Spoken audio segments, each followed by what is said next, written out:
Hey folks, welcome back to the channel. Now in today's episode we will be focusing on the brakes for the kitten. Now we are of course slowly coming to the end of the jobs for the kitten, so that means soon we will be taking it back to the owner so he can enjoy it for all of next year and many years to come. And the same as always folks, if you like this video, don't forget to drop it a like, drop it a follow, and please subscribe if you haven't already. So with that being said, let's crack on with the video. So now it's come to the stage of doing the brakes on this now. I've been out in it and it doesn't feel fantastic, I've got to be honest. I'm not a fan of the brakes at the minute. They're a bit strange because when you press the brake there's no brake at all, and then when you pump it then you've got good brakes. So what we're going to do is check the back brakes, because speaking to the owner he said that the front brakes have both been done. They're all new, but the back brakes haven't yet. So what we're going to do is we're going to pop the wheels off, check the brake cylinders, check the shoes, check the springs, check everything's all in the correct spot first, and then we will check on bleedings, check what the fluids are like, etc, etc. Let's just show you what the pedal feels like at the minute. Right, so hopefully we should be able to see. So I go foot down, so that goes all the way down to the floor. But then we pump it. I've got brake there. Let it settle. And goes back down to the floor. Okay. Now obviously this isn't what we need when we're driving the car. Let's whip the back wheels off, check the brakes, check the shoes, and just see what we find. Got to be something pretty obvious, so let's whip them off and have a look, eh? Right, so we've popped the wheel off, popped the drums off.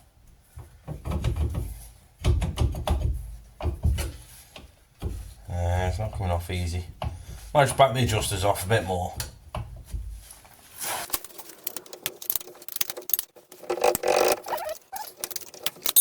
Okay, so I've backed the adjusters off. Let's see. Well, I found an issue straight away. The springs are on the wrong side of the shoes. You can see this straight away by how flimsy them shoes are.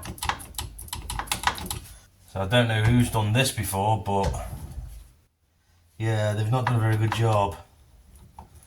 They shouldn't be like that. So the springs are on backwards. This can cause all sorts of brake problems because your shoes are just free play in there. What I'm probably going to do, I'm probably just going to take everything off and start again. If this side's bad, I would imagine that the other side will be as well. So I'm going to do both sides now, seeing this. There's another thing I'll check, whether the springs are the right way around, because there are two different types of spring. Can't remember off the top of my head right now, so I'll double check with these and make sure they're in the correct way. After looking at some more diagrams, these brakes were completely wrong. We're going to put them on the right way. As this sits, you'll have the spring with the the one with the spring in the middle will sit at the top behind the shoes, and the one with the little springs at the edges will sit at the bottom, more near the actual slave cylinder. Again, springs go behind the shoe, so closer to the back plate. Now these can be a little bit tricky, so hopefully you can see these.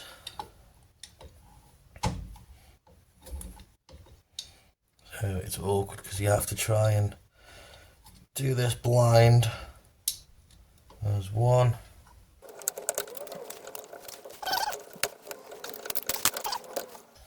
And these ones will simply go in there and there.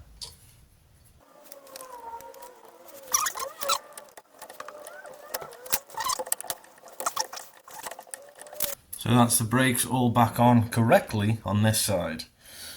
And it's also, you want to make sure that you've got these little grooves in the top where the adjusters are. You want to make sure that your brake shoes sit in them grooves, otherwise the brakes will sit on the skew and you don't want that. So you can see now how the brake shoes are in line, they're not being pulled, and they're not flappy as much as they were. So I'm happy with that. So it's just a case of pop the drum back on, and we'll have to just obviously readjust the shoes from the adjuster, but we'll do that when the wheel's back on, because if we try and do it with the hub like this, then the hub can move and it can give you a false reading. So okay, so now we're ready to adjust the wheel. Now, sorry about the real awkward camera angle here, but it's so tight under here with the camera in place. So anyway, so that is your adjuster, and it's a simple case of tightening it clockwise for tightening and anti-clockwise for loosening. So at the minute the wheel's nice and free, so we'll just keep turning it until the wheel locks up, and you'll be able to feel it both in the wheel and in your spanner. You'll be able to feel it tightening. I can feel it getting heavier. We want it where the wheel isn't dragging as such. I can feel it getting tighter.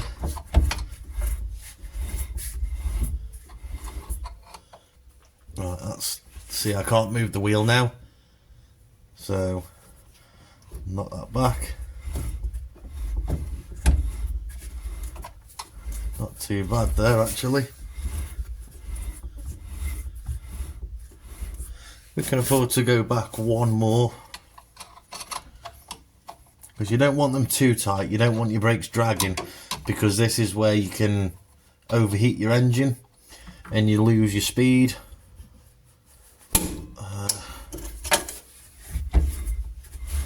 And we'll leave that there for now.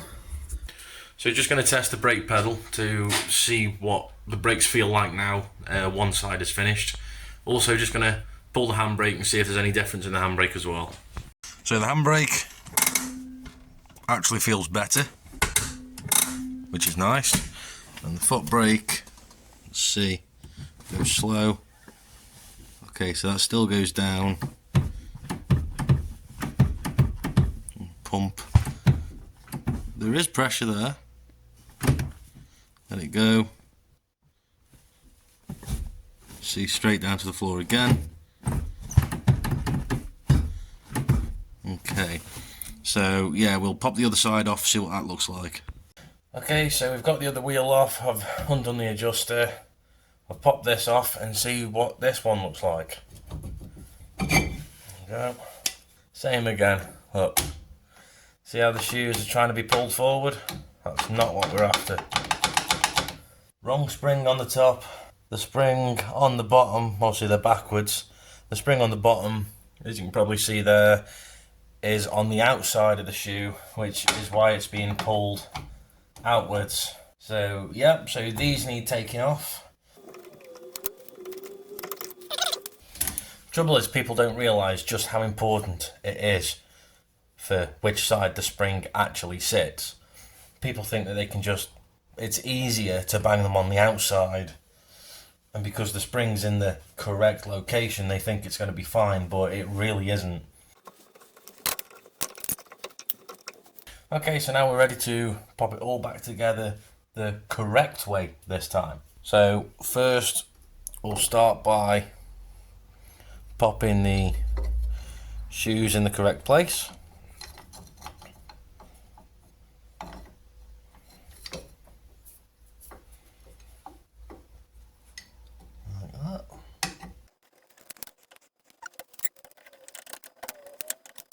That one's finished. Now you can see again how straight the shoes are, and they're not floppy, because when you pull them they flick straight back to the back plate. So they're not floppy now, and that's how you want them. There's a few diagrams out there to show you the correct way around they go. It's very important to make sure that your springs go on the inside of the shoes, not on the outside. if they are on the outside, you're gonna have problems. Now I think what I'm going to do is, knowing that the backs are like this, I'm also going to check the front brakes for him as well, just because I don't know if they're done right. He says they've been done. Have they been done correctly? I don't know, but I'm going to check them anyway, just to be safe, and also it's peace of mind for myself and the owner as well. Yeah, we'll get this wheel done and then we'll check the front ones anyway, just for peace of mind. Okay, so now we're at the front right of the car, and let's pop these off, just have a quick check, see what it look like. And to be honest, not too bad at all actually. They look absolutely fine.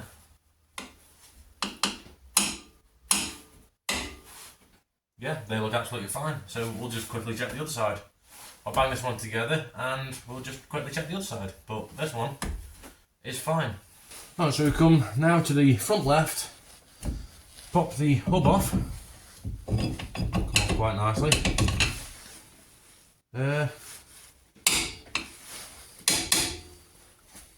Springs are good, springs are correct, they're on the correct sides. So that's good, then at least we know the fronts are fine. The back ones we've done. Maybe it could be master cylinder, so that's probably going to be another thing we're going to look for, is test the master cylinder. Yeah, as for the front brakes, I'm happy with what I see. So I'll bang all these back together now. So guys, a quick update on the brakes for the kitten. Now, last time we checked all the brakes, well the front brakes, make sure they were actually set correctly, which turns out they were, which is nice. Sorry if I look and sound rough. I am suffering with a major cold and it is sorry for the language, but that's how I'm feeling. But here I am doing this stuff for you guys. So what I've done is I've gone around all the brakes and just readjusted all the drums, and I've found all three wheels are good. However, this front right wheel, I think the hub is gone warped or something, because it's only doing part of turn and locking up completely, which I'm not happy with, and that's not very good on braking. So, which is strange, because if you roll it backwards, it's free, but when you go forwards, it'll do like half a turn and then just lock up, and it's really stiff. I think I got a video of that, so I'll chuck it up here right now if I have.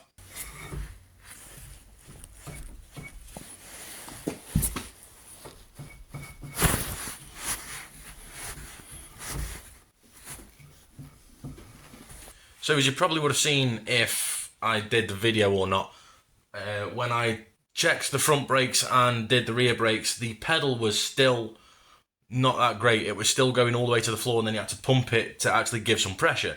Now, after a bit of digging, I spoke to a friend who's got a lot more experience with kittens than I do. He says that it's quite a common issue for the old master cylinders to actually struggle with building the pressure. So what he suggested was get a small Land Rover master cylinder for like a single, not a dual master, a single master cylinder. So I've put that on. I didn't video it, which I should have done, but that was me.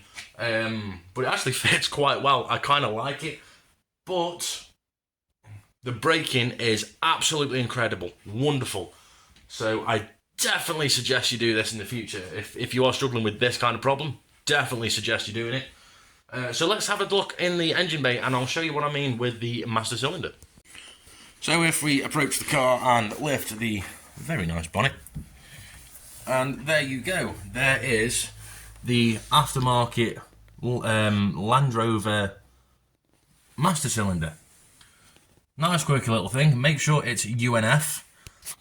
So that is a good nifty little thing. All you have to do is, because they don't come with the correct push rod that's designed for the car, so it's a bit like a motorcycle one where you've got like a threaded bar and then like a little fork. So you just have to cut the bar down, get a fork on the end, tighten it in, and then just make sure the length is set correctly, and then make sure that it's basically, as you're driving along, you're not building the pressure, it is actually releasing the pressure. So that is working fantastic, and I've got to be honest, I think I'm probably going to use it on the Mark 1. With how the brakes are on this, I want them brakes, they are fantastic. So I'll just show you the pedal travel that I've got now I've done these brakes. And bearing in mind, one wheel still needs messing with. I think I'm going to get another hub for it because it definitely feels warped. But I'll just show you what the brake's like currently, and you'll see why I'm a lot happy with this one. So here we are, similar view. So we've literally got that much travel and it's solid. Absolutely fantastic. Love it. Obviously, when the car is finished and I take it out for a spin, I will try and get a drive-along video and kind of show you how good the brakes actually are and why I like them so much.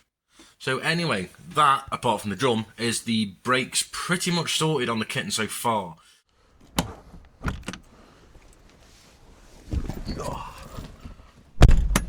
Well, folks, now is the time to take the kitten for its MOT. So it will be very interesting to see if all my work has paid off. So let's drive down to the MOT and see if this very tidy old girl passes. Let's go. So first we are going to need some petrol. So that's the first protocol. Is we are going to just quickly stop by the fuel station, grab ourselves some petrol so we don't break down on the way, which that wouldn't really be a great start to the day, I must admit. Every time I jump in this car, I just absolutely fall in love with it. I really do. But the interesting one will be to see what the brake readout is, because of course, having the different master cylinder that we've got in, the brakes feel a ton better than they were standard. So it's interesting to see just what the brake results are, see what the readouts are. Will be interesting. Looking forward to it. Right, well, we're just coming up to the fuel station now. I think I'm just going to put 10 quid in. That should get me to the MOT station and back easily. And this is going to be fun because I need to figure out which key actually works the filler cap. So this will be fun. Right, I'm going to top up with fuel and I will catch you back in a minute. Right, so that was 10 quid in. See how much that fills me. God, straight away. Oh, bloody beautiful. I think that should give me about half a tank. Okay, and let's go. Onwards to the MOT. Right, well, we're not far from the MOT station now. Just literally down the road. So what do you think, guys? Are we going to pass or fail? What do we think? Let us know down in the comments. I think she's going to absolutely fly through, especially with how she sounds and how she drives. I'm going to say she's going to fly through, no advisories. But we shall see. And here we are, we're just pulling up to it now. And let's have a look, shall we? Okay, right, now we're here. And we'll see it on the ramps in a bit. Well, folks, she passed. And she passed beautifully with a complete clean sheet, which is absolutely fantastic. Love to see it. And you know what? I had no worries about this car whatsoever. Seriously. She's done so well. And yeah, clean sheet. What can you say? Give Johnny the good news. Say that the car's passed with flying colours, and then we'll figure out a way of getting this back to him. But my God, what a machine this really is. Honestly, it's such a, I know I've said it before, but It's such a pleasure to drive this thing. Absolutely stunning motor, really is. The engine's perfectly quiet, it doesn't even have a rattle. It pulls well, like the heaters are working, the temperature's good. The oil light never flickers. And the brakes, again, I know I've said it a few times, but the brakes are absolutely bloody incredible. And just the whole driving experience on this kitten, I'm lost for words, honestly. There's nothing I can really say other than it's amazing. Genuinely love this car to pieces. And you know what? I'm glad it's going to get used, not abused. And I'm glad it's not just going to sit there in a garage and only come out, you know, for a show. It's actually going to be used as its intended purpose. Like all cars should be. They should be used, they should be enjoyed. They shouldn't just be sat there, oh nice. They shouldn't just be sat there and just admired by people looking at it, you know, in a garage, or just the only mileage it does is to a local show. Cars like this, they've got to be enjoyed. And I'm seriously enjoying it, and it's not even my car, and I'm seriously enjoying it. Anyway, that's all for this episode, folks. So I hope you've enjoyed it, and I hope you've enjoyed seeing the kitten come to life. And even though it's not been a huge journey, because obviously I started this before I started the YouTube channel, but it's been absolutely gorgeous car, and it's been lovely to work on. So thanks for being there with me, guys. So with that being said, take it easy, and I'll see you on the next one. Peace.